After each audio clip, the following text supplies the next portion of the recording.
Comment trouver Dieu? Être sûr de son existence, l'entendre et le voir agir dans nos vies. Voici la réponse. C'est le message de l'Évangile. L'Évangile veut dire bonne nouvelle. C'est l'annonce que Dieu est amour et qu'une relation personnelle avec lui est possible grâce à Jésus-Christ. Cet Évangile vous est résumé en 4 étapes, 4 prises de conscience à avoir pour rencontrer Dieu de façon personnelle. Premièrement, croire que Dieu est amour, c'est-à-dire lui faire confiance quand il dit qu'il nous aime, et refuser de penser que c'est une utopie. Dieu est vivant et veut que vous puissiez le connaître.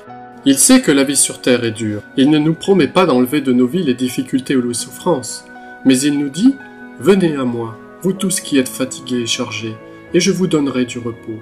Prenez sur vous mon joug et laissez-moi vous instruire, car je suis doux et humble de cœur, et vous trouverez le repos pour vous-même. » Chaque jour, plusieurs personnes expérimentent cette rencontre avec Dieu.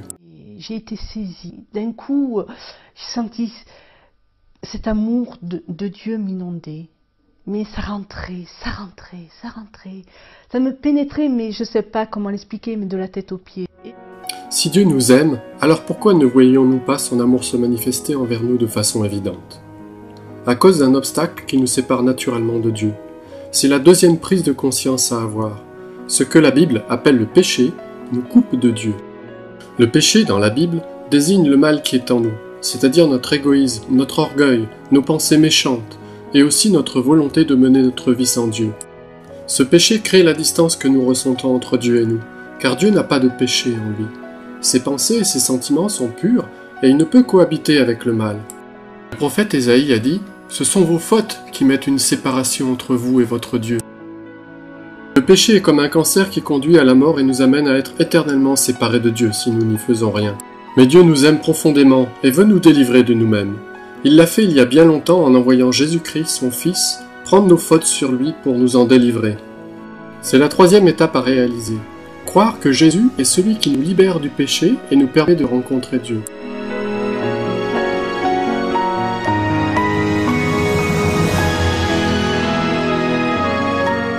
La mort de Jésus a un sens, un but. C'est le pourquoi de sa venue jusqu'à nous. Il est mort pour pardonner nos péchés qui nous séparent de Dieu. Jésus est ensuite ressuscité, montrant par là son pouvoir sur le mal et sur la mort. Nous pouvons donc croire en lui, c'est-à-dire lui faire confiance, car il est toujours vivant. Il nous apporte l'espérance d'une vie nouvelle, l'occasion d'un nouveau départ. Nous arrivons ainsi au 4e point. Nous pouvons avoir une relation avec Dieu grâce à Jésus-Christ, en lui demandant pardon pour le mal en nous et en le remerciant pour ce qu'il a fait pour nous. C'est ce que la Bible appelle la repentance. C'est le seul moyen de connaître Dieu et d'avoir l'assurance de la vie éternelle.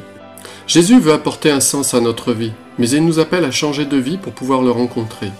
Il nous dit « Voici, je me tiens à la porte et je frappe. Si quelqu'un entend ma voix et ouvre la porte, j'entrerai chez lui, je dînerai avec lui et lui avec moi. » Si nous lui ouvrons la porte de notre cœur, il viendra dans notre vie. Mais Jésus n'impose pas son amour, c'est un choix personnel et libre de notre part. Accueillir Jésus, c'est vouloir renoncer au mal et lui confier notre vie en retour, c'est-à-dire lui donner la première place dans notre vie pour que sa sagesse et son amour viennent inspirer nos actes et nos paroles. Si nous croyons que nous ne sommes pas dignes d'être aimés, Jésus nous rappelle que Dieu est tendresse et pardon.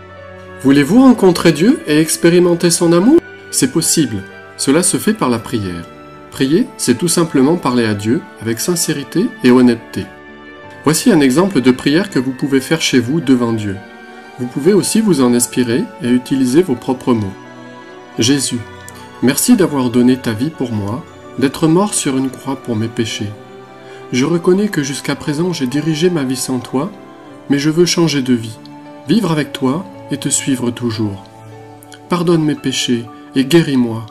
Viens me communiquer ta présence et renouvelle-moi par ton Esprit Saint pour construire avec les autres un monde plus humain. Merci. Si vous faites cette prière, vous pouvez être sûr que Jésus vous accueille tel que vous êtes et qu'il va y répondre.